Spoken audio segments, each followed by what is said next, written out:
to you. Stop this. Happy birthday to you. You're ridiculous. Happy birthday, Mr. President.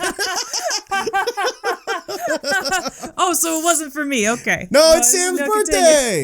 We're recording this on your birthday. Yeah. So happy birthday, Sam. Thank you. You're 58 now? I am 92, yes. Good. Good for you. You look great for 92. Thank you. Yeah. Yeah. Do you color your hair? No. Yeah? It's just never changed color. Wow. I'm just blessed. You're like a forest nymph. You just live forever. I am a young forest nymph riding through the woods. Oh, Sam. Would you ever want to be immortal? No. Me neither. It's weird because I don't fear death, but I'm not looking forward to it. Well, who the fuck is? I'm not trying to get any closer to it anytime soon.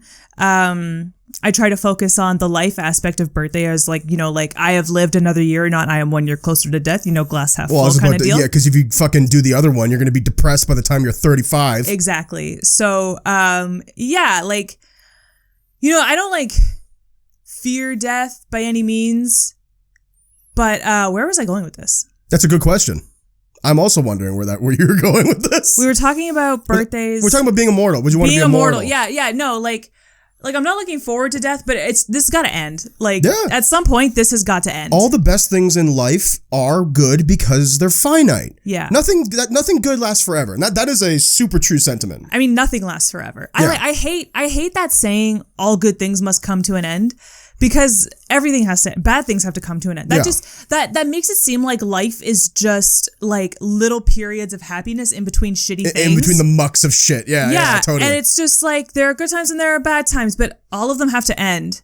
All of them have to end. So no, I wouldn't want to be immortal just because I think about family members I know who have gotten really, really old. They've had the privilege to get really, really old into their late 80s, early 90s. I don't know any centurions yet, but I mean, we're getting there. Oh, I got an aunt who's real close. Yeah. Looking forward to that. But, a lot of older people, you outlive everybody you ever knew and, excuse me, you can't do what you want to do. You think, I want to live to be 100. It's because you still want to be doing cartwheels at 100 years old, but you can't do that. No. Your body's failing you and you're just stuck in it. You can't even do the tiny things you like to do. I know a couple of old people who just feel stuck on this earth and I don't want to get there. See, I was thinking about that too. Not to depress anybody. I'm sorry. That's just because I'm going to turn it around actually, because I don't think it's depressing, right? My great aunt, my Auntie Gloria, who I think is going to be 96. Yeah. So she's real old. Yeah. And this is a little bummer, but everyone she's grew up with and knows is dead. Everyone that she was close with, yeah, is gone, right? Yeah. She literally even 2 years ago when we had her birthday party pre-COVID, it was all of her friends' daughters. Yeah. And my grandma's friends who knew her sort of as an acquaintance. And that's beautiful in a way that they all came to celebrate her birthday and she had a great time. So whatever. But that's a kind of a sad thought, isn't it? Yeah. All of your best friends aren't here anymore. Yeah. And you're just here. Yeah. And she has Alzheimer's and dementia. So she doesn't know where she is on a good day. Yeah. But I think that's something that's beautiful about life is that every old person I've ever met growing up at one point in their life totally accepted the fact that the life is going to end at some point. Yeah. And I got to admit, that must be a really comforting feeling, right? Yeah. And that's what I think is, I'm actually not trying to be depressing. I actually think that's beautiful.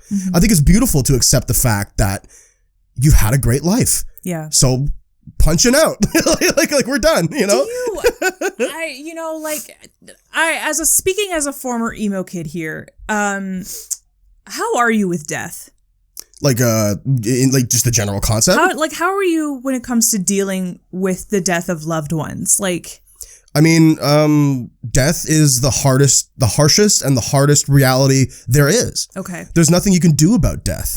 So it's worth it to mourn because you have to. Of course. But you can't let it get you down forever because you can't do anything about it. But I firmly believe this, though. You don't get over the death of loved ones. No. You just learn to live with it. No, there's someone drew a really good diagram on Twitter. Have you ever seen the box with a ball inside of it and a button? Did you ever see that? Ball? No, I don't think so. They said grief is a box and there's a ball inside and a button, and the button is your grief. Sure. And the ball starts off when you first lose somebody, the ball starts off really, really big. So it's rolling around in the box and it's hitting that button a lot because it's so big. And the ball gets smaller and smaller and smaller with time. It never stops hitting the button. No, it doesn't. But as it gets smaller, it hits the button less. Far less, yeah. So it becomes more livable. And I think that's a really good way of thinking about it. I must say that I worry about myself sometimes because, and you know, I have suffered one like really major loss in my life of a loved one. It was my papa. He passed away a couple of years ago. I was laughing at something I was thinking about, by the way, but please continue. And so maybe I just, you know, I haven't had enough like losses that have hit. I mean, luckily I count myself very fortunate in this sense. Absolutely. But everyone that I know who has passed away with dignity. Yeah. It wasn't super tragic and they weren't in any prolonged pain. Yeah. It wasn't unfair. I mean, that's the big three right there. And, you know, I think that as long as somebody gets to pass away with dignity and they don't suffer, we all got to do it. I think as long as that person gets to pass away with respect, dignity is my biggest thing. You know, their wishes are respected. You know, your family doesn't fight over your legacy afterwards, and you get to like all of your posthumous wishes are respected. Totally. I find it hard to be sad for a long time. That's what I mean. You have to. I really don't have grief periods. And, you know, like I have family members who have passed away and like on the anniversary of their deaths, they're like, not a day goes by that I don't think about you and I miss you all the time. And I'm like, I think that's a flowery thing that people say. I really don't feel like that. Well, you got everything. Like, and I think about your life too. Like, you know, the people that have passed away in my family, they had good jobs. They were taken care of into their, you know, they got to retire. They provided for their families. They got to enjoy their life after they retired. They successfully raised a family. They never wanted for anything ever. Always had a roof over their head, food in their belly, and a little bit of extra to make them happy, like keep them happy for the rest of the time. Once or twice a year. Vacation a couple of times a year, you know, like, and then got to die with dignity. Like, I have a really hard time being sad and staying sad about a person. And I gotta say, there's some people in my family that grief button doesn't get hit at all. And I feel a little guilty about it because obviously it affects other people in my family. You know, they had their own relationships with these people, and that's, you know. But it also has a lot to do with your own personal relationship to the person who passed away. Yeah, but like even my papa, who I was close with, like grief, like every once in a while I'll see an old black man who walks the same way my papa walks, and I get a little shot. I get the grief button gets smacked a little bit. It gets pointed at, and that sucks. Yeah. But it doesn't suck for long. It doesn't ruin my day. Like I remember once it happened at work. I was walking in the aisles at the grocery store and just doing my job, and I saw an old man who looked like my papa, and I almost like it was so uncanny that I stopped for a second. Right. And it was like a glitch in the matrix. I was like you need to remember what point in your life you're in right now, because for a second there I lived in a world where my papa was still around. Yeah. And that's a fucked up feeling, right? And then I had to snap back to reality, and like that snap hurt, and yourself. I teared up a little bit, but I carried on with my day. Yeah. Oh, well, that's what happens. Some people, they break down. Like some people are like, oh, I can't carry on. I don't like. Okay, if I could chime in on that, like I'm a little different from you, where it's like, I see what you're saying, and I'm like that too, where it's like, I don't let these pockets of grief when the button gets pressed ruin my day. Yeah. But if it gets pressed, I have to deal with it. Yeah. I can't ignore it. Yeah. Right? There are times, weeks and months will go by without me thinking of my grandparents, right? Yeah. And then sometimes you just get a specific memory and it brings you down. Yeah. And that happens to me, right? Yeah. And in those moments, I have to cry. Mm-hmm. And if I don't cry, then my day will be ruined. Right. But if I fucking cry and then come back around and I remember all of the best things of these memories, I'll feel way better, right? Mm-hmm. But that's how I deal with it. Mm-hmm. I must admit, the pain does come back around every so often, but I definitely don't let it ruin my day or anything, like you just said, like in terms of, so like, I guess I'm a little different for you in the sense that like, I do feel that grief periodically, but it's definitely not like, okay, put it this way.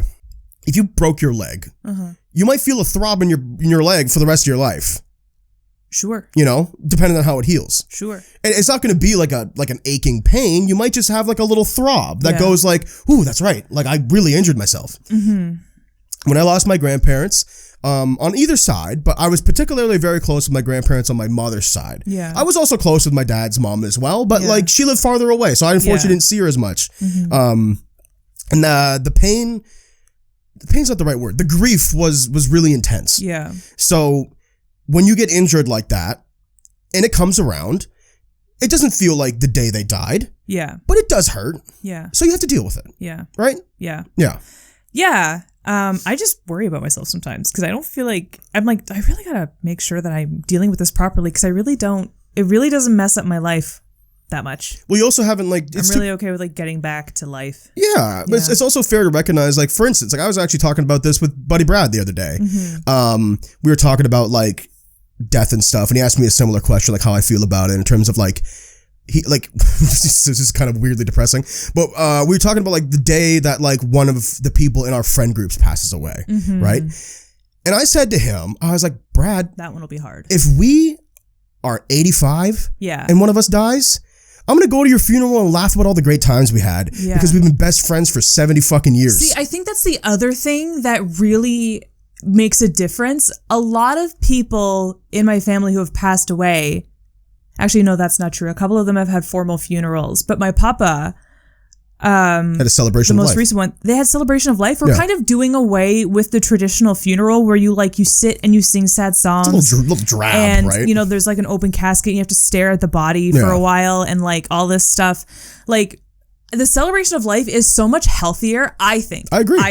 Yeah, totally. Because it again, like I say, like, it forces you to look at the person's life that they lived. As a life. And I have been fortunate to, you know, the people in my life who have passed away, they've lived good lives. Yeah. And they've lived lives worth talking about. And there's nothing to be sad about. I agree. Because they took life by the horns and they lived it the way that I hope everybody deserves to live their life, you know? And it's hard to be sad when someone gets to live life the way that people should live their lives. You know, like you have people that you love, you have things that you like to do, you provide for yourself in a way that's fulfilling to your desires, and then you leave this earth and your time is up. Like, that's what life's about. On that same note, though, I said to Brad, and this point rings true with us as well. If we were to lose anyone earlier than that, like before the 70, 80 mark, that would be devastating. Yeah, that would suck. Like, no, but suck is such an understatement. Yeah. It would change my life forever. Yeah. Obviously it would, because they're my closest friends. But like, I know this is unrealistic, and you know, my life might not even be this long, but I want all of us to reach elderly, to get to the point where we can look at each other and go, we are 80, 90 years old. We've lost some people, but damn if I haven't lived a good long life. Yeah. You know? With all these friends. Absolutely. Yeah. Anyways, like, birthdays just make you think about that stuff. Totally. I don't think about it for very long though. I do try and think about like looking ahead, like what I want to do with certain years. I think about like milestones, and there aren't a lot of milestones in my life where I feel like I really made it special for myself and like had highlights that I like to look back on. Oh yeah, when I was 17, I did this. Oh, when I was 22, I did this. Yeah, me neither. I don't really have anything like that yet. So I really want to make 27 a year where I like make something happen for myself, where I'm like, yeah, like I really like I made 27. A year to remember. This was my year. 2021 is my year. 27 was my year. Yeah, but totally. I do. Yeah. And yeah, I focus on that more. You think about death, it's inevitable. But I have been spending this day like thinking about, you know, like what I want to do in the future and sort of like what I've set up for myself. You know, obviously 2020 was rough on all of us, and the first I want to say like the first quarter of 2020, we were all just like, oh my God, I know that I should be doing things, but I just don't have it in me to do things. Oh, we got sapped, dude. I don't know how to carry on. But towards the end, I think I built a good foundation for myself for 2021 and, you know, my 27th trip around the sun to be productive and good. There you go, babe. And oh, man, you know what I was thinking about? Because like I'm working today, right? And, you know, for every birthday since the time I was 15, when I started having jobs, when I started my working career, I worked my ass off to ensure that I didn't work on my birthday. I was like, you know, all my jobs, I'm like, in December, I'm like, when can I book off my birthday? I want to make sure that I book off the 15th. I want to make sure that I'm not doing anything that day. Don't touch me. Don't talk to me. Don't do anything. And today, you know, I don't have like a formal, you know, jobby job, but I'm like, yeah, give me stuff to do. I did a play reading today over Zoom with a bunch of people that my colleague TJ knows because they needed a person. So I jumped in. And I was going to have a meeting today, but that got moved just because of like lockdown stuff. Schedules got moved around. So that meeting got moved. And now, you know, like we're doing chill spot stuff all day. And you know what? I'm like, give it to me. Give me all of the things. I love this kind of busyness. I love this work. I'm grateful that I have this work to do today. You're fulfilled by it. That's the difference. You like this work. Yeah. And it's like, if I could have days like this on the reg for my 27th year, oh man. Aces, yeah. Oh, I would love that. You know, I've never been so happy to work on my birthday. And it's funny because the friend of mine that I was going to have a meeting with about a gig, he was like, you were going to have a meeting on your birthday? And I was like, yeah, because it's not work. Like, first of all, you're my friend. Like, yeah, like you're giving me money for something, for some work that I'm going to do for you. But like, you're a person that I like talking to. So I'm spending time with people that I like. So that's a thing that I don't mind doing on my birthday. Totally. Second of all, it's an acting gig. It's a paying acting gig. It's to discuss a paying acting gig. That's my dream. Yeah. That's the thing that my heart has been yearning for 27 years. Yeah. Like your 27th year, Sam? If I can live my dream for my birthday. Yeah. That's the best birthday gift, man. Your 27th year is going to be a full calendar year where you're working as an artist. I would love that. I would love to manifest that and make that happen. You don't need to would love it. You're doing it. Yeah, and I don't feel like I need a day off for that. It's because it's not, you know, I don't need to break away from it, and that is so cool. Yeah. Yeah, I'm more than happy to do that. Well, that's very exciting and optimistic, True right? Capricorn life. Because you can't think about the thing about like we're talking about with death, right? Like death is a harsh reality, and you can't think about it too much because it's bad for you. Yeah. Because it's like thinking about death too much is thinking about like why the sun is hot. Yeah, it's a reality. It just is. You know, it just is. Yeah. So good for you. Yeah. Well, you know what, Sam? I'm happy and optimistic for you as well. I think that 2021 is going to be a good year. I hope so. I really do. You know, I mean, if we have anything to do with it, it's going to be a good year. I'm working on it. Remember that we have control of our lives now. Yeah. We always have. But like, we know it now. We are quite literally in the captain's seat. Yeah. There's no reason for us to not be doing the things we wanted to do because we are dedicating ourselves to doing the things we want to do. Right? Which is both a great thing and a double-edged sword because now I don't have any excuses to bail on things. I can't be like, oh, sorry, I'm closing. Yeah. Oh, I'm closing the studio. It's in my basement, but. Oh man, yeah. Oh, sorry, I work 1 to 5 today. It's just like can't do stuff before or after that. It doesn't fucking work. No excuses. But 2020 has given me a very full social battery, and I'm ready to expend some of it.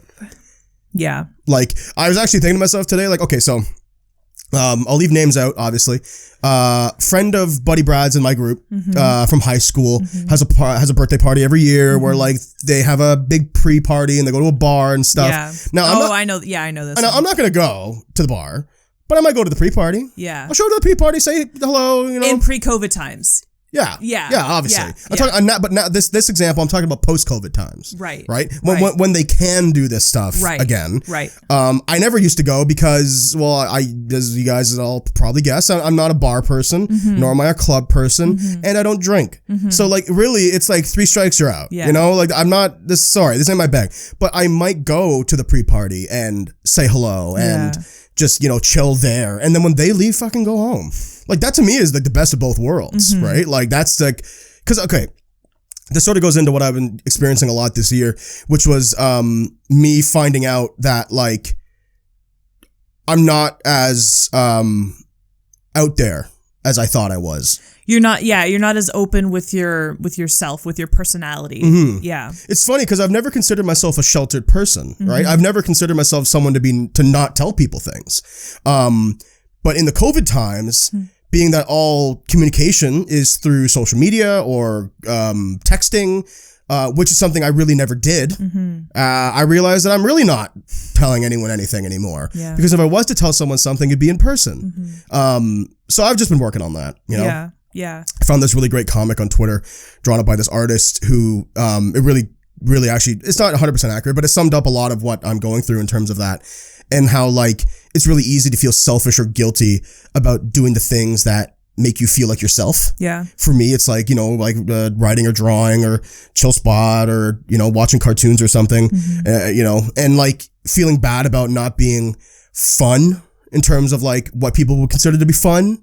Right? Like going out to bars or going out to clubs or, you know, doing social activities. Like I'm not really into that. Right. And there's times where I feel bad where it's like, well, like I can tell my friends want to do this stuff with me. But what I think they fail to see is that like, it wouldn't be fun for me. Right? Yeah. So you wouldn't be fun. Yeah. Yeah. It just wouldn't be fun. Right? Yeah. Like I think a lot of people's logic is like, well, when you get there, you might have some fun. And maybe, because like I'm not a bump on a log. Yeah. Like I'd find something to enjoy. You know, as an introvert, I do have to make myself go out. Definitely. Like definitely. I do want to cancel most things that I go to. And then I make myself go and I realize that I had a better time. Oh yeah. I've spent a lot of time fighting off the instinct to just not go. Yeah. And that's social anxiety for you. It's just like, don't go.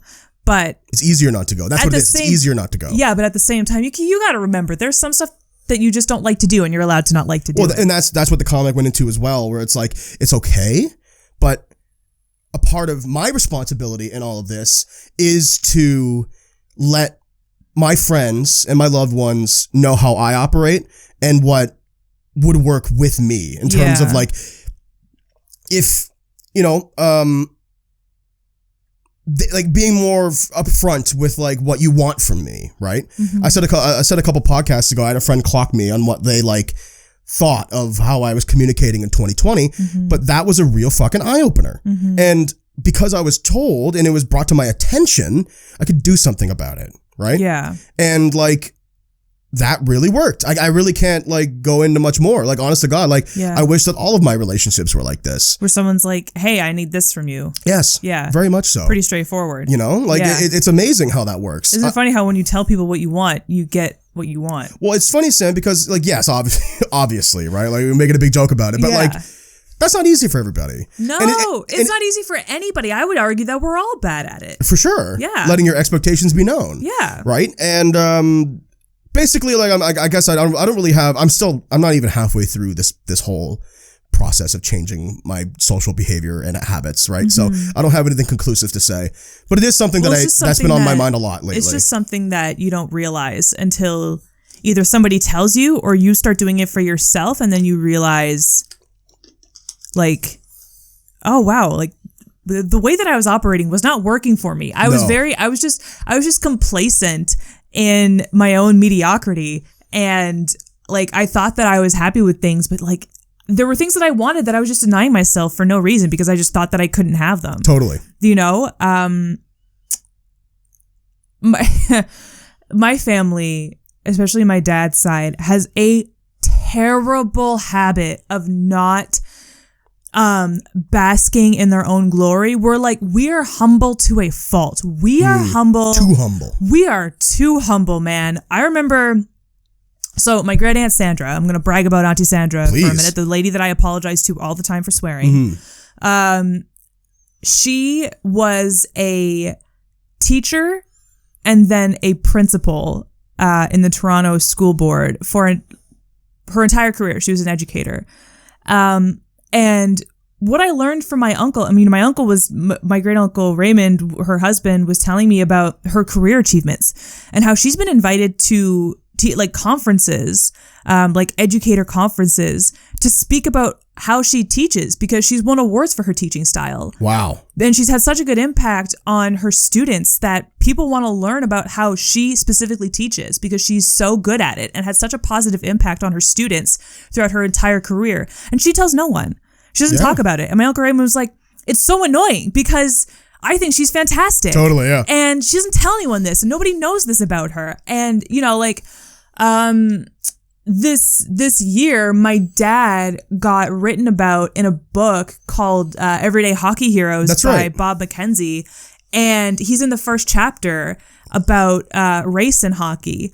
And we were talking about it on the family Zoom call on Christmas Eve, and Dad was like, oh, it's not that big a deal. Like, the other guy that they talk about, like, he's the more important story. I'm just in there, just like, no, that's downplaying. I just want to talk. And it's like, fuck that, man, stop that. Yeah, don't do that. And like, it's definitely a trait that got passed on to me. Totally. I definitely don't hype myself up. I mean, like, and that's you really. I hadn't noticed. Shut up. And I love you, but shut up. And it's just it's a trait that I didn't even know I had inherited from my entire family. But we don't talk about what we achieve. We don't talk about our achievements. Mm-hmm. And you know, every time I go to like write a CV or write a bio about myself when I'm in a show, I'm like, what have I done? Like, I've done nothing. What have I done? And then you're like, you do this, or I'll text my friends in the group chat, and they're like, Sam, you run an entire channel. Mm-hmm. Like, you run a gaming channel, like Twitch, YouTube, podcasts. Like, you do all of those things. You're working on 2 podcasts simultaneously.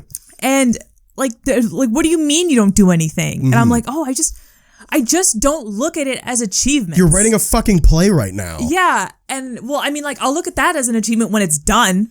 No, fuck that. No, fuck that. I know, because TJ introduced me to somebody, and he introduced me as a playwright, and I was like, or no, he asked me to introduce myself, and I was like, I'm a playwright, and he's like, you almost didn't claim it. I was about to clock you because you almost didn't claim it. TJ would have came to the screen and choked you. Oh, he totally reamed me out in front of this guy, and like, it's just a bad habit that I have, and that we all have. You know, totally. I mean, like, my family's especially bad at it, but yeah, I think you know, as we get older, some of us, at least, man, some of us have no problems talking about ourselves, and that's a whole other issue. Well, yeah, but, okay, I want to add on to that, but keep going. But yeah, no, in this life, especially in this day and age, I'm trying to undo that cycle of, you know, not hyping myself up and not getting excited for myself when I do things. You know, like, so often I'll do something and I'll be like, oh, well, that's just what I was supposed to do. Like, I was just supposed to get an acting award at university. Like, why did I go to university for acting for if I wasn't going to get an award, huh? Like, if I'm going to get some arts degree that makes it impossible for me to have a career, may as well get an award at it. Get some shiny thing to may as well get an award before I'm broke for the rest of my life. You put it on your CV. So, and I have. Good. Because we're fucking this supposed to be, Sam. But I wanted to add on, unless you have something else to add. Well, just to like wrap it up, 27, I want to try and just like bask in my achievements a little bit more and like talk about myself and break that family cycle of not, you know, not talking about my achievements and not ever letting people know under the guise of, oh, well, it's just not that big a deal. Oh, it's not that big a deal. It's not that big a deal. Like, I didn't even do anything. I had help. Like, it doesn't even matter. Everybody has help. Stop that shit. Fucking Martin Scorsese has help. Yeah. And he wins Oscars sometimes. Exactly. So stupid. But I want to add on to something. You made a comment about some people talk about them too much. And what you just mentioned is literally the core of this issue. Because nobody likes a braggart. Exactly. But nobody likes a braggart, but there's a difference between being a braggart and being literal. Right? Do you get what I mean? I get what you mean, but why did you choose the word literal? Because you have literally done all of these things, and mentioning that you have done them is not bragging. Yeah. Talking about them for 30 fucking minutes is bragging. Yeah. I know some people. I know a lot of people. Fuck that. I know a lot of people who are braggarts, right? I know a lot of braggadocious people. The difference between a braggart and being literal, and I'll explain a little bit more, is someone who brags will take something that is like the first step and talk about it like it's completed. Okay. Do you know what I mean when I say that? Oh, yeah. Like, someone will have like an interview and talk about it like they've got the job. Yeah. And that's a big difference. Yeah. You're bragging. Yeah. You haven't done anything yet. Right. Versus you have a beat out play that you have put to paper. That's literal. You have done that. I have a first draft. It's not... Well, you just did it. You just diminished yourself. No, I didn't. I was being literal. I was like, yeah, I have a first draft. No, but you went, I have a first draft. No, you misinterpreted my tone. I said, I have a first draft. Like, yeah. Okay, so, but with that in mind, you're not bragging when you say that. Yeah. That you've written a first draft of a play. Yeah. Like, that's not being braggadocious. Yeah. Right? If you were 5 words in and you were like, I'm working hard on my play. I have a first draft. It's actually almost done. Now you're bragging. That's being a braggart. Yeah. Right? Yeah, you're right. But that's the big difference. And I want to work on that myself too, right? Because I struggle a lot with what you just said, where like, okay, I tell people that I have an agent and I'm working on voice acting, but I don't have any fucking projects. Yeah. I haven't gotten any of I've done like 10 auditions. I haven't gotten any of them. But you can bet your ass, and this is where I do things more for other people than I do for myself. You can bet your ass I tell people my boyfriend's a voice actor. Of course. You're represented by a voice actor talent manager. You are a voice actor. It's also like the thing about artists and being an artist is like, when do you get to have the title? The answer is whenever you want. Totally. A lot of people have a hard time calling themselves, like people our age who are trying to be professional artists right now in different mediums, have a hard time saying, oh, I'm a photographer. Oh, I'm a voice actor. Oh, I'm a sculptor. Oh, I'm a painter. They have a hard time saying these things because, if you're not, if you're not Picasso, then you're not a painter. And it's like, nope. Yeah. Picasso was unsuccessful for a big chunk of his career, was still a painter though. Well, exactly. I put it this way, when we Sam, talk about his unsuccessful period, we still call him a painter. If you're a painter. If you're doing something every day, Yeah. if you're adding words to your script, Yeah. if you're adding lines to your drawing, Yeah. if you're applying for acting jobs, if you're doing auditions, if you do these things every day or 2 to 3, 4 times a week, you're that. Yeah. You're the thing that you're doing. I know it sounds, because you're not an accountant if you're not currently working for an accounting firm. If you're not doing anybody's taxes, you're not an accountant. Oh, yeah. So art is so contractual. Totally. You jump from project to project. So I feel like we have a hard time giving ourselves titles because, if you're not in a play right now, you're not an actor. Oh, if you're not attached to a movie right now, you're not an actor. Yeah. Oh, if you're not in a gallery right now, you're not a painter. But it's like, no. You're still, it's just different. Tons of actors. It just works different. Tons of working actors find themselves between projects. Yeah. That's literally how you spend 80% of your time. Yeah. You spend very little time acting when you're an actor. A word that I think can be totally purged from the lexicon is aspiring. Yeah. I want everyone to stop using that word. Yeah. Because you're not an aspiring actor. You're not an aspiring writer. You're a fucking writer or an actor. Fuck off with no one who's applying to be an engineer is an aspiring engineer. If you have a degree in engineering, you're not an aspiring engineer. Yeah. You're an engineer. Yeah. You literally have the training. You have the degree, yeah. Like, you know what I mean? You're Like, right. fuck that word. Fuck aspiring. Yeah. I seriously hate when, I've had to, believe me, I've said it many times in my life. I've had to work that out because it fucks with your confidence. Well, it's a growing thing, right? I don't hate the word because it applies in some scenarios. It just doesn't apply to me anymore. Okay, sure. Yeah, that's a better way of putting it. Yeah. But it applies to people in school still. But it gets toxic at a certain point, right? Because at what point do I say, oh, I'm an aspiring Twitch streamer / YouTuber? Yeah. I have a channel that we've been uploading for well over a year. Yeah. We've streamed 3 times a week. You're a Twitch streamer. We've made money doing it. Yeah. We've made money doing it. Yeah. Fuck. At what point am I allowed to be proud of this? Yeah. Yeah. And obviously there's still room to grow, obviously, but that doesn't change. You can be proud of it and still grow. Matthew McConaughey had room to grow when he did Failure to Launch. Between Failure to Launch and Dallas Buyers Club, he had there was some growth there. Yeah, a little bit of growth. Was still an actor the entire time he did it. Yeah, totally. Was an actor the entire time he did it. Was a professional actor the entire time he did it. Yeah, absolutely. So that entire in between period, So give yourself some flack or give yourself some credit. Some credit. Absolutely. And give yourself the title. Absolutely. Give yourself the title. Pot, kettle, all that stuff. Listen, okay, the things we're talking about, it's so easy to get up on our little blue chair soapboxes and sit in front of these microphones and tell it feels good, doesn't it? Tell you all the things that you should be doing. Can I just say, it feels so good to get on this microphone and espouse. Holy shit, do I feel high and mighty? Oh, yeah. You feel like it's like we have a platform. My ego is climaxing every time I record this podcast. It feels so good. But 2020, halfway through, and 2021 is going to be the year I start taking my own advice. I've already started, to be perfectly honest with you. It's working. The things that we talk about right now are so so well thought out, are thought out because I've been thinking about it, right? I've been giving it the thought it deserves. So yeah, I'm trying to change that about myself too, because it's really, it's really hard, especially in today's society when everything needs to be so concrete and gratifying. Yeah. You know, like people don't want to hear that you're working on a play. It should be done, quote unquote, like the Blizzard games soon. I've told you about that, right? No. So, you know, Blizzard games? Yeah. They make WoW and Overwatch. And so WoW, yeah. They're big things that whenever they announce a game, they say it's coming soon. Yeah. Gamers have realized that, quote unquote, soon means nothing. Never. Yeah. No, it could mean next week, could mean 10 years from now. Okay. It doesn't matter, but it's brilliant in a way. Because when you say soon, you're not giving anyone expectations. Yeah. It's just soon. Yeah. Soon. Yeah. It'll come, right? What was it? I think it was an episode of Community where John Oliver's character was running a study on waiting, and he would tell his students to go and tell the subjects that they're going to start in about 20 minutes. And I think it was Annie who said, why 20 minutes? And he was like, because 20 minutes isn't a long time, but it's not a short time either. Right. So if you take a long time, someone will say like, oh, well, they said it would be like 20 minutes. So like, give them some time. Give them some time.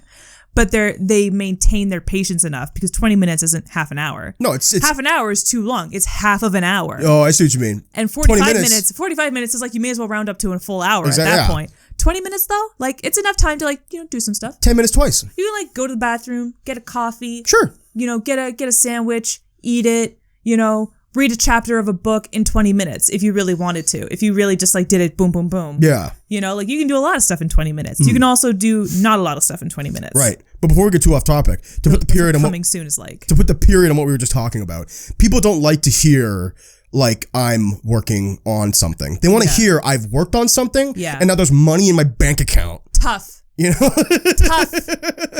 Tough. But it's like, fuck you. You're gonna have to wait. You don't know my job. Yeah. You don't know how my job fucking works. You don't know how this works. Yeah. The fuck? Shut the fuck up. Get the fuck off now. Get the fuck off my dick. You are so used to coming soon from movies where they have gone through the entire pre-production and filming schedule before you even knew that this movie existed. Oh yeah. Okay. Oh I didn't. What was that bullshit Michael Bay movie about the pandemic, Songbird or whatever? Who cares? When did they film that movie? That's a good point. When did they film that movie? And like movies sometimes take like 3 months to film. Mm-hmm. And then there's pre-production before that. There's the writing period. There's the pitching. There's the cutting of the script. There's the budgeting. There's assembling the team. Yeah. People get fired and rehired and hired and brought on and leave in that time. And then they actually film the damn thing. It's like 2 years in the making sometimes, some movies.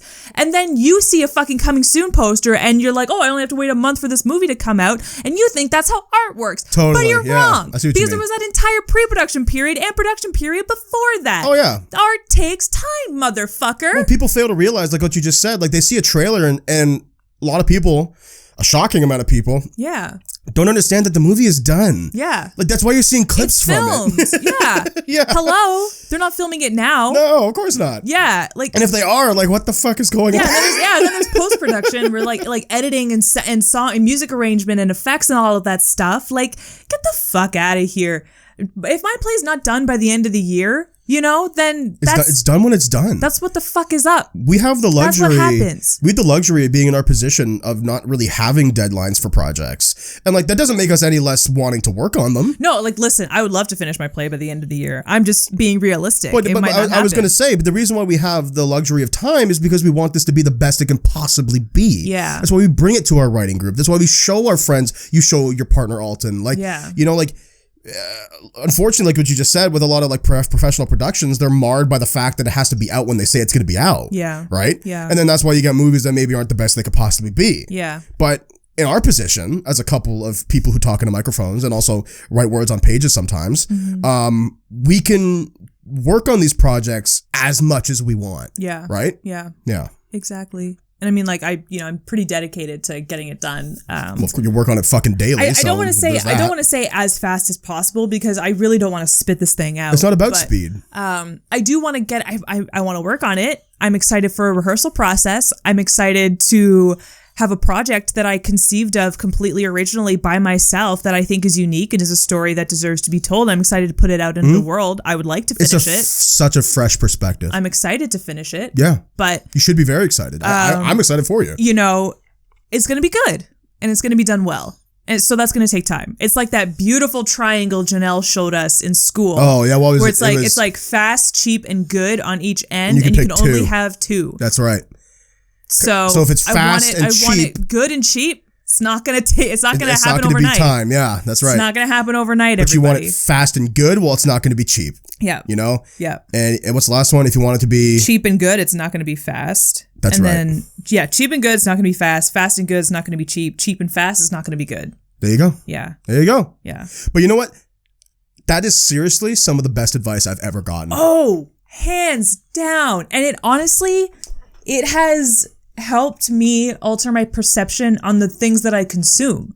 For sure. Because so we have this problem with a lot of our favorite rap and R&B artists, because rap and R&B artists love to hide away for long periods of time. Well, the ones we listen to anyway. Childish Gambino is going to release an album whenever the fuck he wants to. Donald Glover's going to put out season 3 of Atlanta whenever he's good and ready for it. Frank Ocean is literally in the middle of the ocean somewhere right now, probably just like floating on his back, thinking thoughts about girls and boys. And, Sade is going to come back whenever the fuck she wants to. And, what's his face? D'Angelo is just like fully dressed somewhere, not cared about anybody. Well, D'Angelo emerges from his fucking mausoleum like a vampire. And it's like, it's been how long? Jesus, I should write an album. Not even that. He's just like, I guess I have some thoughts. And honestly, I'm about, even popular artists like Ed Sheeran. Ed Sheeran is like, hey, I have an album out. I bought a smartphone specifically to tell you that I have an album out, and now I'm going to throw out this smartphone, and I'm going to live my life for another 3 years until I have some stuff to write songs about. He goes back to his agent, and he's like, okay, I'm done. Burn this, please. See you later. Goodbye. And he throws the phone in the phone incinerator, and then you hear from Ed Sheeran whenever you hear from him. And you know what? Because of that triangle that Janelle showed us, I'm down for that. Take time. I don't Release art. You have to, if you're going to be an artist, if you're going to reflect the human experience, you have to live the human experience. Yes. So, and that takes time. So don't release an album every year. I don't care.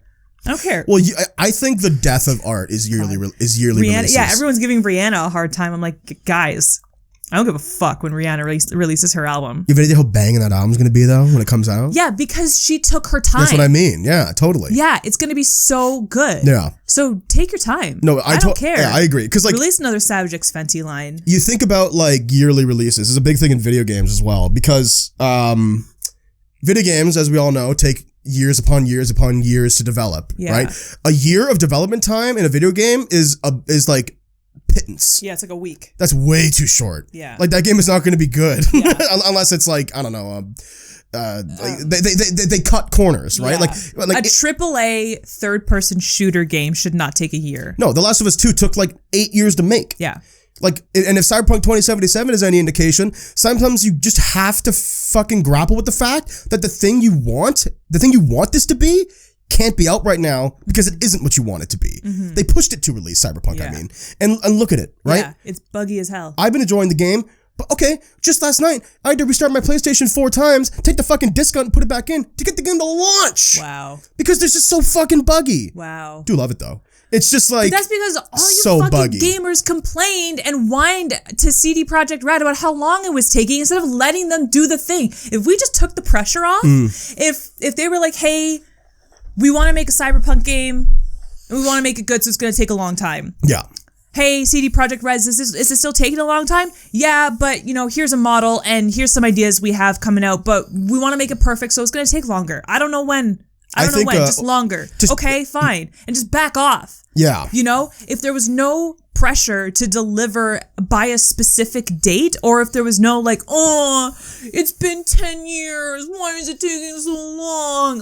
Play other games, bitch. I know for a fact all y'all's backlog is fucking long as hell. Pick a game you haven't played and play it. 25 good games came out in between Cyberpunk being announced and Cyberpunk coming out that you all loved. Red Dead came out in that time. Fucking wait, what did you just say that again?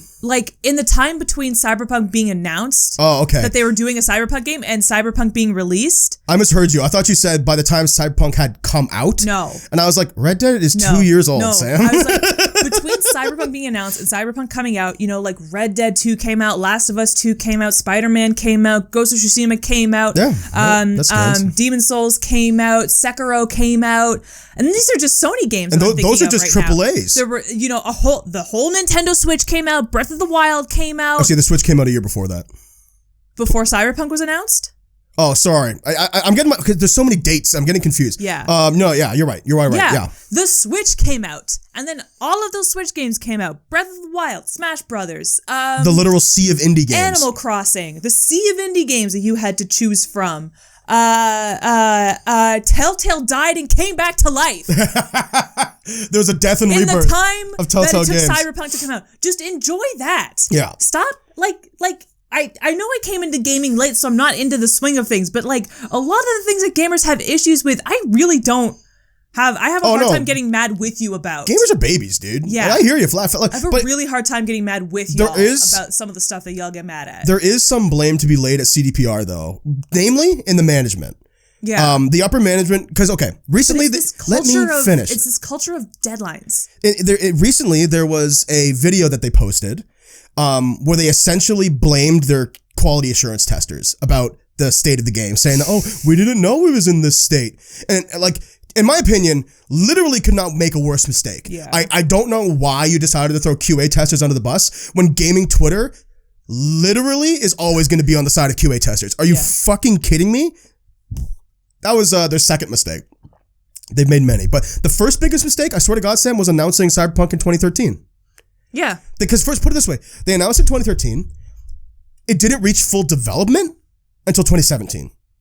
And then it was developed for, 2016, I guess. And then 4 years of development, and this is what we got. They announced it way too fucking early. Because they built the hype with a really, really great first trailer, which is all CG. So, like, it doesn't look anything like the game is supposed to look. It's a fucking CG trailer. Yeah. So I think game marketing needs to change. Nintendo's actually changed the way they market their games completely. Because Nintendo will release a trailer for a game and then be like, it's out next month. Because we're done it. We finished the game. Yeah. It's ready to be released. Yeah, we just have to ship it out. I would much rather never hear about a game at all until it's ready to be released. Yeah, don't set my expectations. But yeah, you are right about the culture around deadlines. Yeah, the culture of deadlines has to, and I use gaming as an example because gamers are the loudest babies about this thing. Yeah. But overall, we just have to be better about deadlines and times that we want things done by. There's a really great Calvin and Hobbes comic about that too, actually. Yeah, how does it go? His dad, Calvin's dad, is like, and remember, this was in the 90s or like the early 2000s. I mean, Bill Waterson's a fucking genius. Before we had all this technology, but it still rings true to this day. But his dad is like,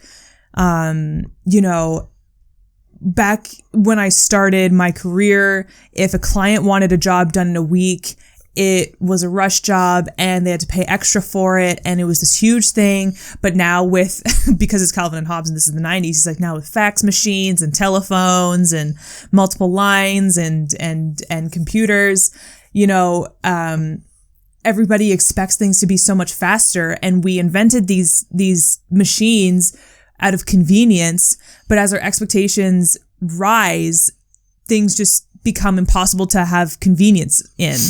I'm citing it wrong because I'm not Bill Waterston, but I can't believe that man wrote that in the 90s. Right? And yeah. I'm reading the lines like, now with fax machines. And I'm like, buddy, let me tell you about cell phones. Let me tell you about QR codes. Yeah, I just glanced over at my phone and saw that I had a text message and I was like, oh God, who wants my attention? Yeah. Like someone demands my attention. Yeah. Yeah.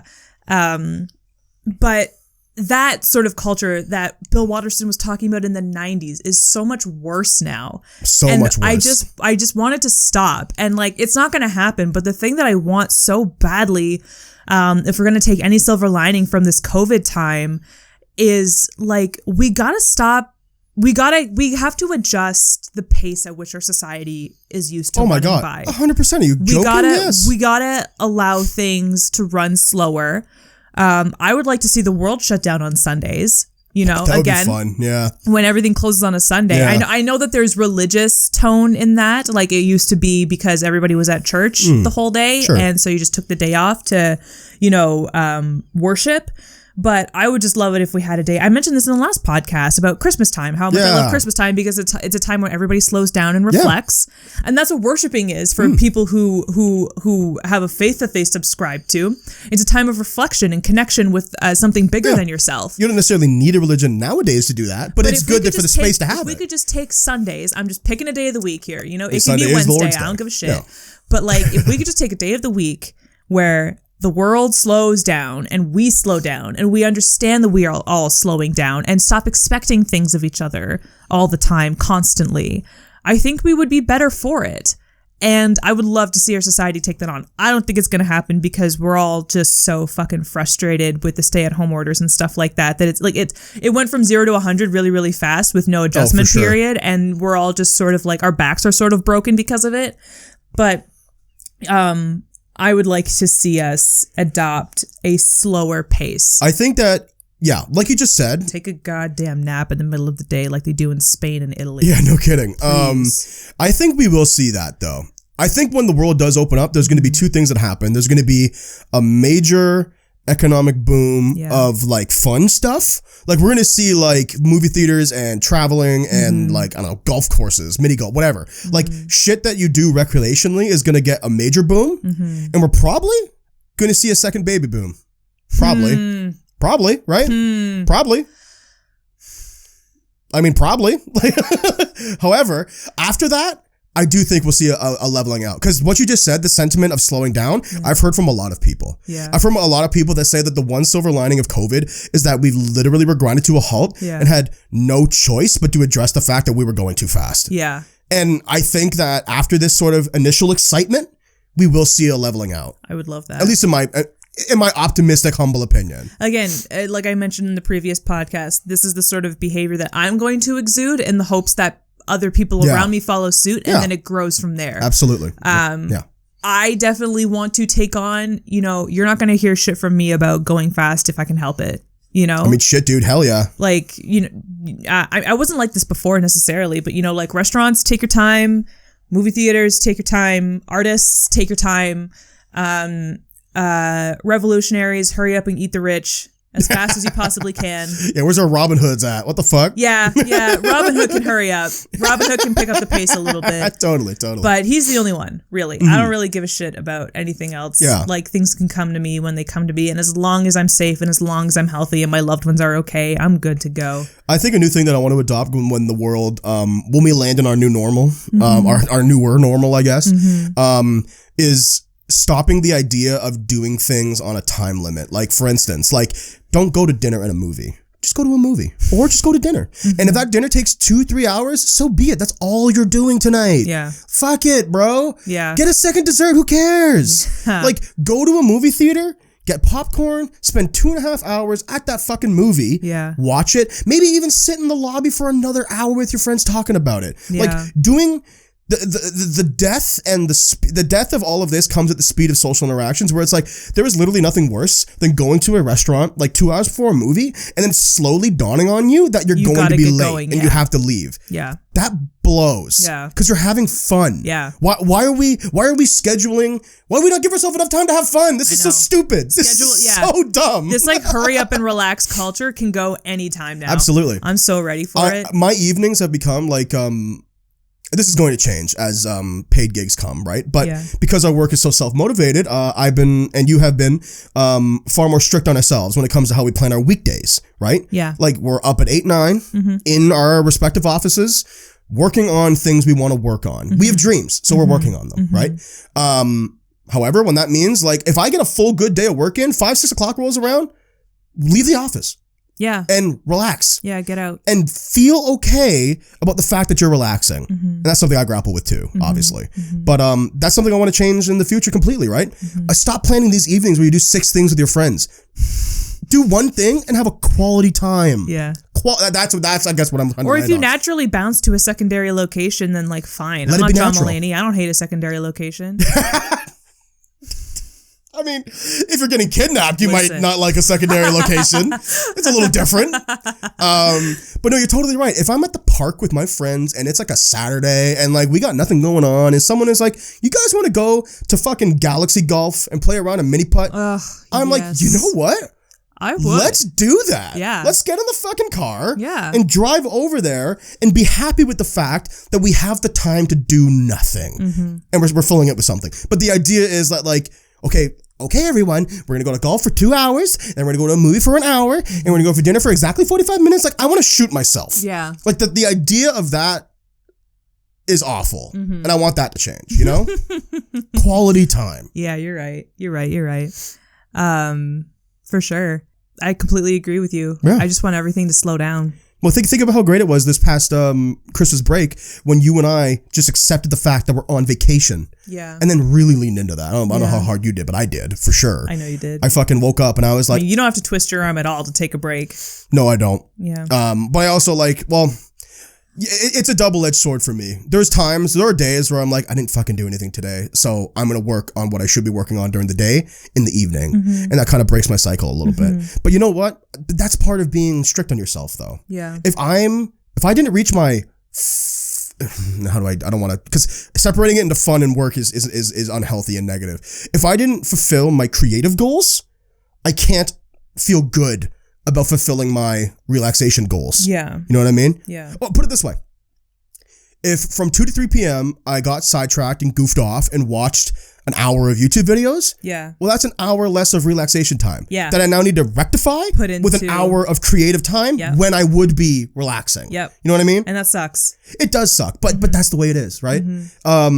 I've tried to shift my sleeping schedule, and like you have too, where it's like we're in bed probably around like 11:30 pretty much every night. Yeah. And a part of me was like, oh, I'm going to miss these evenings. I was a night owl for a long time. Yeah. And I loved being up late because it's so quiet. Yeah. And no one fucking bothers you. Yeah, no one's walking around upstairs, like stomping around. But I found that time, that like 4 to 6 hours of relaxation time in another part of my day. Yeah. And it's just brighter out. Yeah. Not even right now, right? Like, and honestly, like the vitamin D feels pretty good. You know? Can't lie. It's amazing to have, like, because I genuinely thought like, oh, I'm losing that. Like it's gone. Like I'm not gonna. Like, but no, you find what you would have done in that time earlier, somewhere else. And then it's amazing when your bedtime rolls around and you're like, I'm ready for bed. Yeah, I'm not like tired, but like I want to go to sleep. Yeah, because like this feels good. Like, I can't think of anything else I want to do in this day. Going to bed early. End it. Yeah, exactly. Yeah. Going to bed early is like drinking a fucking bottle of water. You're like, you do it, and you feel refreshed, and you feel good. You're like, why didn't I always do this? Why didn't I drink water? Why did I come home and have a Sprite when I knew that I needed water? This is so stupid. It's because we're all addicted to sugar because of all the shit we eat. Yeah. So, it's just a part of growing up, I think. I 100%. It's you know what it is? It's honestly getting out of that college mindset. Totally. Of like, oh yeah, I'm in university now, so like I'm gonna stay up late and eat pizza for breakfast. I'm gonna order a pizza at 11 p.m. on a Monday because I can do that. Yeah. Ooh. But it's like I'm so free now. Like my mommy can't tell me what to do anymore, and I'm like, oh shit, mommy told me to do that for a very specific reason. Mommy kind of got a point actually. Yeah. Mommy kind of knew what she was talking about. And it's also, I think for me, the hardest thing I had to rectify within myself and is just acknowledging that I've never been good about taking less sleep. The idea of like, I could survive on 6 hours, whatever. I persevere. No, you're having a terrible time. You have never been good at that, Cameron. Come on. No. Every single time you have gone to bed at like 1 a.m. and planned to wake up at 9, you have gotten out of bed at 11. Like, give me a fucking break. You have never been good at this, dog. I know. Never. So give yourself be honest with yourself. Even when you manage to do it, you suck for the whole day. Exactly. You're completely useless and brain dead. Your cognitive function sucks. 1 p.m. and you're ready for bed, bro. Yeah. And so just fucking be honest with yourself and acknowledge the fact that you need 8 hours of sleep. Yeah. We all do. Yeah. By the way, those at home. It's good for your skin. It's good for your brain. There's so many people. I know, but I can't tell. People won't hear that. But if I tell them that they'll be aesthetically prettier if they sleep more, more people will listen. You're right. Yeah, that's a good point. Yeah. You hear to hear, folks. You'll be hotter if you sleep better. Sexy people sleep for 8 hours a day. Exactly. Yeah. Exactly. And drink water. But that being said, I feel like I'm going crazy sometimes because a part of my like wanting to get 8 hours of sleep was motivated by all these scientific reports. I follow like r/science or whatever, and they'll post reports of like. I follow r/science. I don't know if you read it. I don't know if you know. I'm like a fucking baby darling. I'm like a fucking engineer. Excuse me, baby darling. I read r/science, baby. Sweetie. I read the scientific reports on Reddit. but legitimately though, like I was reading this like feedback report. U/bongwater420. Use from user/bongwater. That's probably not even too far off. Obviously, the O is a 0. So a big rock assault you'd find in a cave for this one I'm about to say. Yeah. But there was lots of like, I feel like people in the scientific community begging people to get 8 hours of sleep. Yeah. Because it's like way worse for you than you think. Yeah. Like shaving years off your life, bad if you do this all the time, right? Like higher susceptibility to cancer, bad if you don't sleep for 8 fucking hours. Yeah. And I feel like someone grabbed me by the shoulders and was like, go to bed. Yeah. Like, just do it. Yeah. You have no idea how badly you're hurting yourself. Yeah. I never bought into the all-nighter at school. No, I've only done that once or twice. I knew good and goddamn well that, I mean, like, I stayed up until like midnight, 1 a.m. sometimes, but I knew people who were like, on weekends. I haven't slept. Like, I just haven't slept. Like, I would come to class and they'd be like, yeah, no, I slept like 2 hours last night. You're narcoleptic. No, that's like, no, that's falling asleep randomly. Sorry. Yeah, you're lethargic. Insomniac. Yes, insomniac. Yeah. Yes. No, people will come to school and be like, oh man, I slept for like 2 hours last night. Oh my God, I only slept for like 30 minutes. Oh man, I slept on the bus on the way here. And like, I never did that. I never did that in university. And they'd be like, what time did you go to bed, Sam? And I was like, 11:30. It was really late. I'm pretty tired. I don't know if I don't know, guys. I got to get better about this. And they're like, oh my God, you're such a baby. You went to bed at 11:30. I'm like, yeah, because I had to be up at 8. Because now look at me. I can function. I'm not calling into rehearsal saying I have food poisoning because I'm exhausted. Like, hello, I take care of myself. I never did that shit. I'm like, I'm not killing myself for this degree. I won't do it. I won't. I know I'm no good. What good is this degree if you're dead? So my body does this thing where if I don't get enough sleep and I try and push it, my body will steal sleep from me. Oh, I've seen it. It will steal sleep from me. Yeah. Where like, it doesn't matter if I never miss alarms. I hit off and then my body is like, you're going back to sleep? I don't give a fuck. Go back to sleep. And it's like hard, like into the REM cycle immediately. Fucking Sam, we were watching, I was playing Cyberpunk yesterday and I literally witnessed you like sit down on the couch normally. Yeah. And then like shift down. Yeah. And then like shift down. And I shift into a lying down position. And then maybe 2 minutes later, I was like, are you napping? And you're like, which means yes, and Sam sleep. Yeah. So it's like, you literally, like, obviously maybe you made the choice, but like, that's your body being like. I made the choice yesterday, but it's like, girl, you're tired. Lie down. In school, when I would try and push it sometimes, the rare time that I was late, it was because my body stole sleep from me. I've slept for an extra full-on hour before because, like, I wake up, my alarm goes off, and my body is just so like, oh, yeah, oh no, and like shits me back to sleep. Shit just shits you. It just shits me back to sleep. You know what's fucked? Just like punts me back into dreamland. You're like, get back to sleep, cunt. The Sandman comes around and just goes. He gives you some sand. Yeah, just like right in your eyes. Puts me back. He's like, nope, bitch, go back to bed. Something I used to be able to do when I was a teenager that I've come to terms with the fact I can't do anymore is like wake up, be tired, and literally my legs will take over and be like, we just have to get to the shower. If we can get in the shower, we're good. The water will take care of the rest. Like, we'll wake up. But nowadays, if I wake up and I'm tired and like it's time for a shower, I'll be like, oh, fuck, you kidding me right now? I don't want to fucking get up and have a shower. Are you joking? When I was in when I was in elementary school, I would just like rip the covers off me and jump out of bed. Yeah, same here. And I'd be like, okay, you don't have a choice now. You're standing up. Like, I would launch myself out of bed. And it's not like I had energy. It was just like, let's get out of bed right. Let's not even play this lying down game. Yeah. Nowadays, it's like, I'm an adult. I pay taxes. I have too many responsibilities. Sure. It's like I have a sledgehammer taken to my legs every morning and I have to relearn how to walk. Oh, yeah. That's why it takes me an hour to get out of bed. Totally. Yes, totally. Yeah. But as a kid, I was like, let's not mess around. Hop out of bed. And I would just like stand up like a GTA character getting dressed and just be like, change your outfits. okay. And then go and start my day. Be like, okay, well, I'm not going back to bed. I'm out of bed now. I'm awake. Well, I told you what I used to do. When I was talking about the shower just now, like this is actually all part of this. When I was younger, I used to wake up, like before I was even fully conscious, I had my body like almost trained, because I did every day, like to like swing my leg closest to the edge of the bed, just like up and out of bed, and would propel myself into a standing position. Yeah. Right. And then like before I even turn my alarm off, I'm like up, standing. Yeah. Right. And then I turn my alarm off and start my day. A part of like trying to wake up early, I was like, I should maybe like try to do that again. But I'm a fucking idiot because I'm 25 now and I'm not 14 anymore. Yeah. And my muscles don't work so well. And I swung my leg up, and as it was up, my calf cramped. Oh no. And I was like, it was like, do, do, do, do, do, you know, my alarm going off, and I was like, hup, and it's just like, ah, it's just like, fucking, it's just fucking cramped so hard. And then like, now I'm awake. Like, that's certainly one way to wake up. Sam, that's 100% the truth. I'm not even fucking kidding. That happened to me. Like, that fucking happened, dude. Getting older fucking sucks. Oh, it's not so bad. I like being an adult way more than I like being a teenager. Yeah. It took me a while. It's so stupid, right? Because when we're kids, we get told all the time, when you're adult, then you can do whatever you want. But for now, you have to do what I tell you. And you're like, I can't wait to be an adult and not listen to what anybody tells me what to do anymore.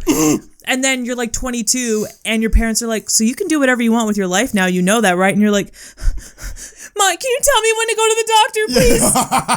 Please tell me what to do. Please, somebody just tell me what to fucking do. I swear to God, man. You have to, in my opinion, we have to give these people, not so much our age anymore, that's weird to say, but people in their early 20s a little bit of credit, because their lives have been regimented up into that point. Yeah.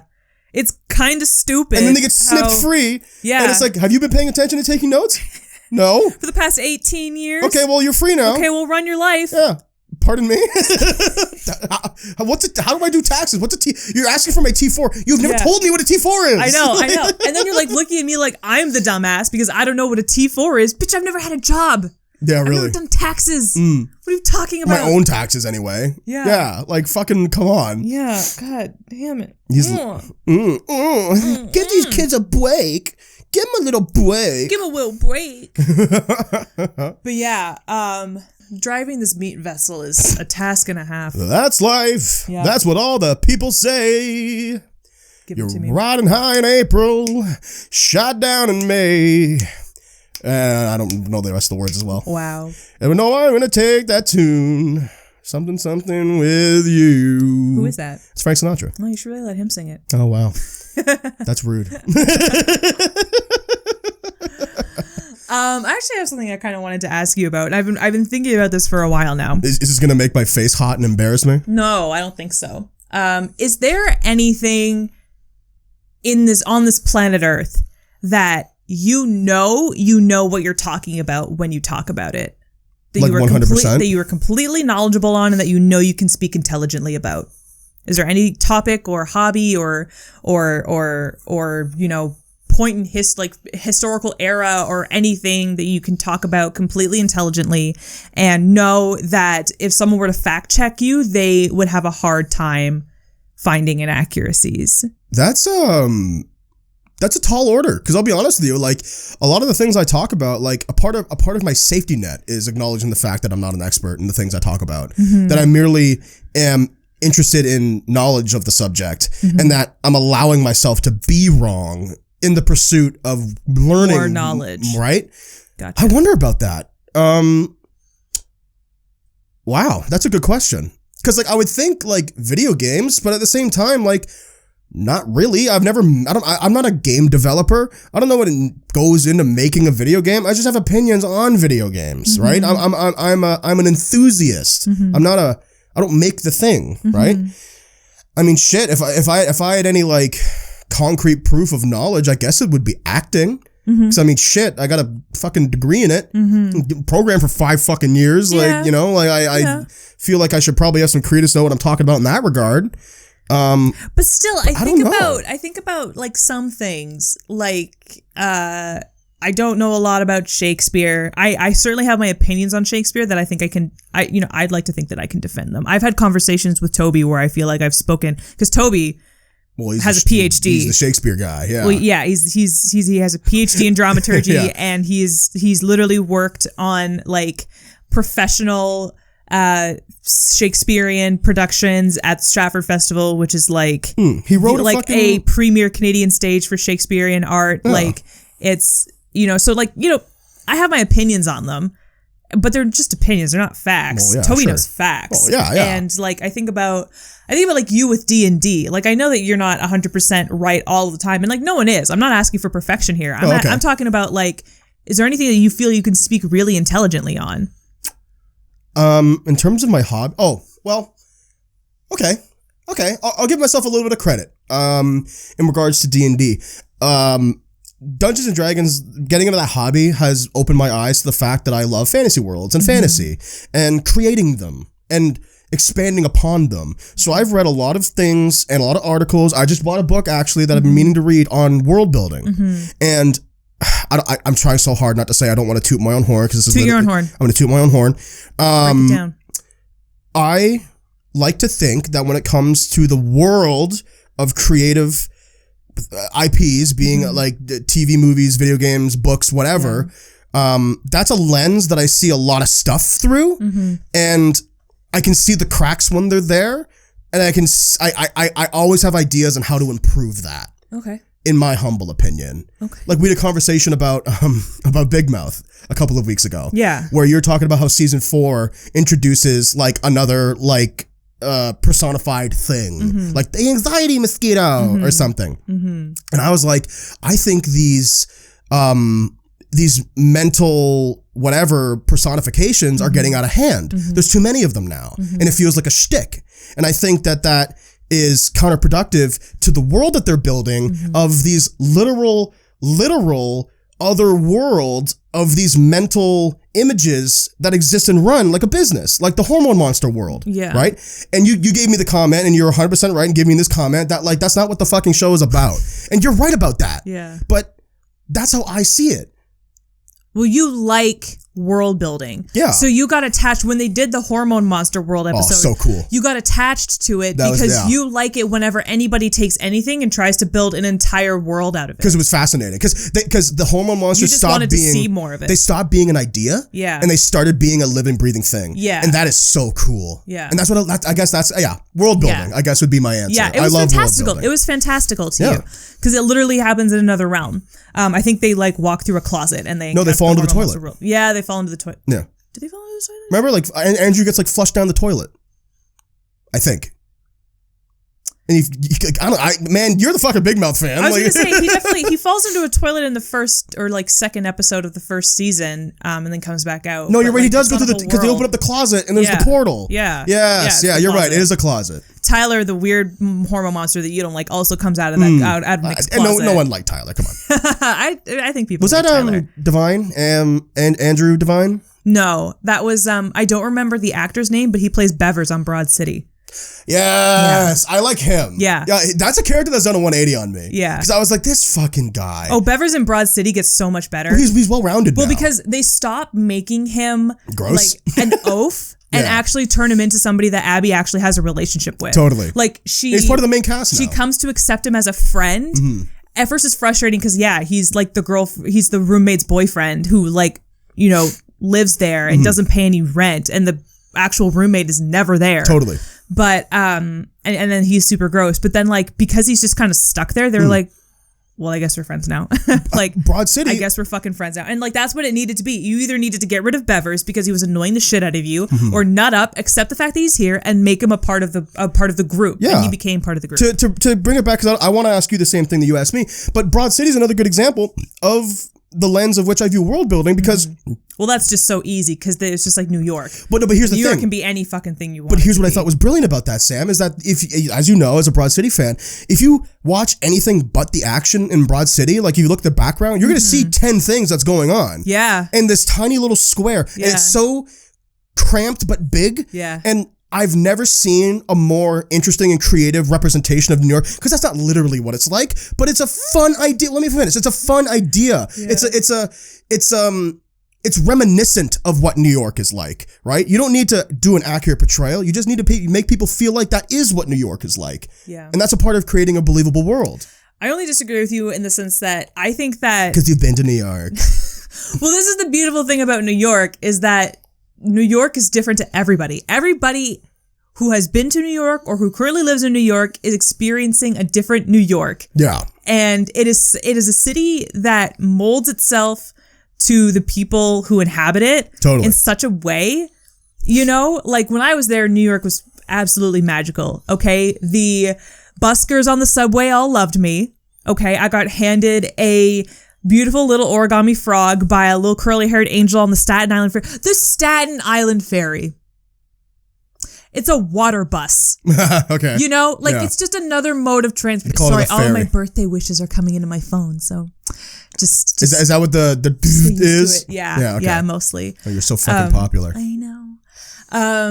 But like to New Yorkers, it's a fucking water bus. Like you ride it from here to here, and then you're either in Staten Island or you're in Manhattan. Like fuck off. Yeah. But I was like, oh wow. Oh my God. So mystical and magical. A little baby handed me a present on the Staten Island Ferry. So beautiful. But exactly right, because the lens of which Alana and Abby view New York is so regular. They walk by the crazy shit because they see it every day. Yeah. But that's a believable, creative world. Yeah. And that's what I loved about it. Yeah. Like I really genuinely, like one of my favorite episodes of Broad City. That's why I love New York, because it's so easy if you want to build a world there. Absolutely. Because it really, you put anything in New York and you're like, yeah, that could happen. Because it doesn't need to be accurate. Yeah. It just needs to be creative and also fun. It could be accurate because New York is fucking crazy. It is a little crazy, yeah. My favorite episode of Broad City of all time was the one when they're going out for Ilana's birthday, and they end up at that woman's house, and she has that screaming match with her son. Purse gets stolen, but all of that adventure that they go on is incredible. I love the tree guy. Oh, it's easily one of the best episodes of that series ever. Tree guy. Like it's just so good. And fuck you, buddy! I was here first. Yeah, exactly. I was here first. So good. But again, I've never seen a better example. Like I would say, if anyone's on the fence of Broad City, which why? Yeah. I would tell them to watch that episode because it's my opinion, the perfect episode of Broad City. There was no down points, hilarious all the way through. Most of the jokes are just Abby and Alana riffing off each other. There's barely any setup. It's just two friends talking. Their friendship, yeah. And that's so beautiful, and I love that. Yeah. But same question. What do you think that you can talk about with like full certainty that you know what you're talking about? I struggle. I struggle, but I found a fucking answer. I struggle. Not a whole heck of a lot. I think that I do know a fair bit about acting, to be perfectly honest. I feel like that's fair. We have the same degree. No, like literally like the craft, when I'm in a rehearsal, I feel really good about it. The last couple times I've been in a rehearsal room, people have responded well to like how I've participated in the rehearsal. Yeah. Excuse me. Because you know what you're fucking talking about.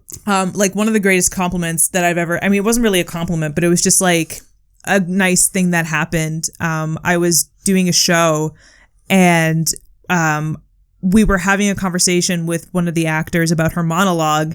And I said, well, what I think the question the playwright was asking was, you can have all of this stuff and still be unhappy. And, you know, it worked and like it helped. And then we were working on another actor's monologue and the director was like, no, I like what Sam said. So I'm going to ask you the same question. What do you think the playwright was asking? What question do you think the playwright was asking with this piece? Like with this chunk of text right here. And I was like, oh my God. Like a thing that I brought up. Like, I'm smart. Like worked and helped. Ah. And like, in this reading that I just did today, the playwright was giving me notes about a scene where I was playing a mother and I was asking my daughter, a very traditional Nigerian mother, and I was asking my daughter why she had like paintings of naked women on her wall. And then she was like, are you a gay? Because she's very traditional. So she thinks like naked woman, being my daughter's gay. Was your daughter gay? No. Okay. And then she laughs after she says that. And I was like, so what kind of laugh is she giving here? Like, is it like a threatening laugh? Like a, ha ha, you better not be. Right. Or is it like what is this? Are you gay? Yeah. Acknowledging, wouldn't it be so funny if I asked that question? A joke, but not a joke. Yeah. Yeah. And she was like, that's the kind of questions that actors should be asking. Yeah, Thank dude. you. Yeah, and I was man, fuck yeah. I know how to do this. Yeah, I mean, shit, girl, you were trained. You're trained to do this. Yeah. And our friends ask us how we get into characters sometimes. And I remember once when I was in school, my friend who was majoring in psych had to run a study where she had to deceive the subject in some way. And she was like, Sam, how do you act? And I was like, that's a really broad fucking question. Yeah, I was about to say, you maybe want to narrow that down a little bit. Yeah. And then she told me, and I was like, oh, well, you have to buy into what you're trying to convince this person of. Yeah. So for all intents and purposes, while you're acting, you believe in the lie that you are telling this person. It's like selling stuff. If you put an orange on a plate and put it in front of somebody and say, that's an apple, you got to be able to say, that for the next 25 minutes, that person can't tell you that that's not an apple. You got to pick it up and eat it like you would an apple. Exactly. Take a fucking bite out of it. Take a bite out of the rind. Peel the skin off if you want. I'm not even fucking around. People do that, but I'm not even fucking around though. Yeah, that's right. Yeah. You're right. Yeah. You have to there are two jobs, and there are many jobs. I'm gonna narrow it down. There's two jobs in the world that allow you to lie, and that's being a lawyer and acting. Weather person. Again, I said there was many jobs. I was narrowing it down. Yeah. But acting is, like you just said, is simply believing the lie. Because you have to read a script and believe that it's real. I mean, a lie is harsh. Because we're not lying people. I'm fucking hyperbolizing, right? But yeah. Yeah. You have to buy into, this role that I just played. I was a 49-year-old Nigerian woman. I thought you pulled it off. So I'm a fucking 49-year-old Nigerian woman. And for the duration of this 35-minute play, you cannot tell me different. Well, you got to think about, okay. You want the long answer to this question, everybody? Go watch our Q&A video. There you go. Because we go into depth of what we're talking about. Yeah. But I think that's a good answer for you, Sam. Yeah. I know you're a good actor. I think you're a better actor than I am. But that's kind of why I wanted to, one of my goals for this year is to invest in hobbies. Yeah. I want to get into roller skating. So, I want to learn the lingo. I want to learn about, the different ways that you shift weight on a roller skate when you're doing a certain trick or a certain move. I want to know something. I want to know a lot about something. Totally. My colleague Toby, who listens to this podcast, I mentioned before, he has a PhD. He's a very smart person. Fact checks us all the fucking time. All the time. You're gonna fact check us on this episode. He's like, for sure. This isn't right. This isn't right. This isn't right. And after about the 50th time he did it, I was like, is there anything that I know about that this man can't come to me and say is wrong? Is there anything on this planet that Toby can't fact check me on? Because that's got to change. If there isn't, it's got to change. I can't live like this. Well, I mean, Toby is also a dramaturg who, and I know you're listening to this, Toby. For a living. And I'm not trying, this is not an insult. He asked me not to drag him on this episode. Did we do that recently or something? No, I'm not going to bring it up because then I'm not keeping my promise. But okay, tell me after. He asked me not to drag him about something specific, so I'm keeping my promise. Okay, all right. But he works with a fine-tooth comb. Yeah. But as a result, and I'll sing Toby's praise, he's a fucking intelligent guy. Yeah. He knows what he's talking about. He's made a living about knowing what he's talking about. I want to be that intelligent about the stuff that I know about. Totally. And his fact checking pushes me to be better. So there you go. I'm really not dragging you, Toby. You push me to be a better person. There you and go. I want to grow because of it. You're part of the reason why I wanted to pick up hobbies this year, and I feel better for it. And you push me in that direction. So once again, Toby Malone, saving my fucking life. Ask yourself the question. Giving me direction in life. If someone wanted to come to you about a subject, could you answer it, right? Yeah. Are you anyone's first on their mind for a certain subject? Foremost expert on a topic. Yes, exactly. Yeah, exactly. And let me make myself perfectly clear. Because I wanted to address that we talked about when I was talking about world building and stuff. It's I'm still learning a lot. So I'm not perfect. But a part of being an expert is being open to the fact that there is a endless wealth of information for you to learn, right? So yeah. There's also something to be said about being able to do something. There's a difference between being able to do something and being able to do something and explain it to other people so that you spread the information around. You can play Dungeons and Dragons well. You're a good D&D player. You can also explain it to me. Yeah, right. You know? Sure. You can explain it to me and spread the knowledge. That to me is so valuable. I'm also trying to translate my Dungeons and Dragons enthusiasm into a professional writing sense of creating a literal world. Yeah, but before that, I knew you long before you really solidified that in your mind. Okay. And you were good at explaining Dungeons and Dragons to a complete beginner like me before that. Well, thank you. So, I honestly, that actually means I thank you. Yeah. I appreciate you saying that. Yeah, you're welcome. And I think that's important. It's one thing to know a lot about something, but it's another thing to know a lot about something and be able to explain it in a way to someone who is new to that thing. To DM's responsibility. I think that's it's any educator's responsibility. Anybody who's trying to teach you anything about anything, it's worthless to know a lot about something and not be able to pass that knowledge on. Well, it's like, yeah, just because it's like no different than like if just because you're a professor doesn't necessarily make you a good teacher. Exactly. And there are DMs out there. I don't know. I've only know a handful of DMs and they've all been great. But I've read about DMs who aren't good at doing the education part. Yeah. Which is like, in my opinion, a little weird because at my table, anyone can take a chair at my table. Like, I really want anyone and everyone who's interested to play to play. And a part of that is understanding the things you need people to understand. Because D&D can be daunting. There's a million books. I have like 27 of them over there. Yeah, and you don't really have a lot in the realm of like people who are heavy into D&D. Totally. I would think they have more manuals actually, than that. Okay, I'm not gonna. That's so fucking nerdy. In the 5th edition of Dungeons & Dragons, I have every manual. Okay. Except for one. Okay. That I actually had at one point and been misplaced. It's okay. It was a crappy manual. But so yes, you're right. If we're talking about like, I want to kill the nerd talk after this. If we're talking about like a 3.5 edition of Dungeons & Dragons, there's like 200 fucking books. Yeah. And you're insane to have that many. But for 5th edition, which is the one I play, I have just about every manual. Totally putting that aside. Yeah, sorry. I got off topic because I'm a fucking stickler and I can't not be specific. But a part of being a DM is like letting people know that this game we're about to play that sounds really confusing, I promise you is not as bad as you think. Like, just focusing on the core of D&D will allow you to spread out and learn about the intricacies. Yeah. And that's what I focus on. Well, that's a good approach to take if you're going to be an educator on anything. It's just like, I know that it's daunting, but we can get through this. D&D is doing 5 things all the time. Yeah. Because like, it sounds like, oh, but what's the difference between casting this spell and this spell? Literally, you're rolling the same dice. Yeah. They're rolling the exact same dice. Yeah. Just don't think too hard about it. Yeah. You know, like that's where you lose it. You start to think too hard about it. But yes. Yeah. Just knowledge is worth seeking out. And it's worth it to know it well enough to be able to share it with others. That's what life is all about. I agree. And you do that too.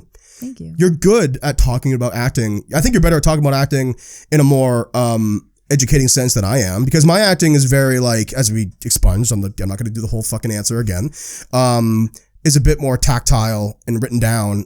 And you're better at explaining the emotional side of acting.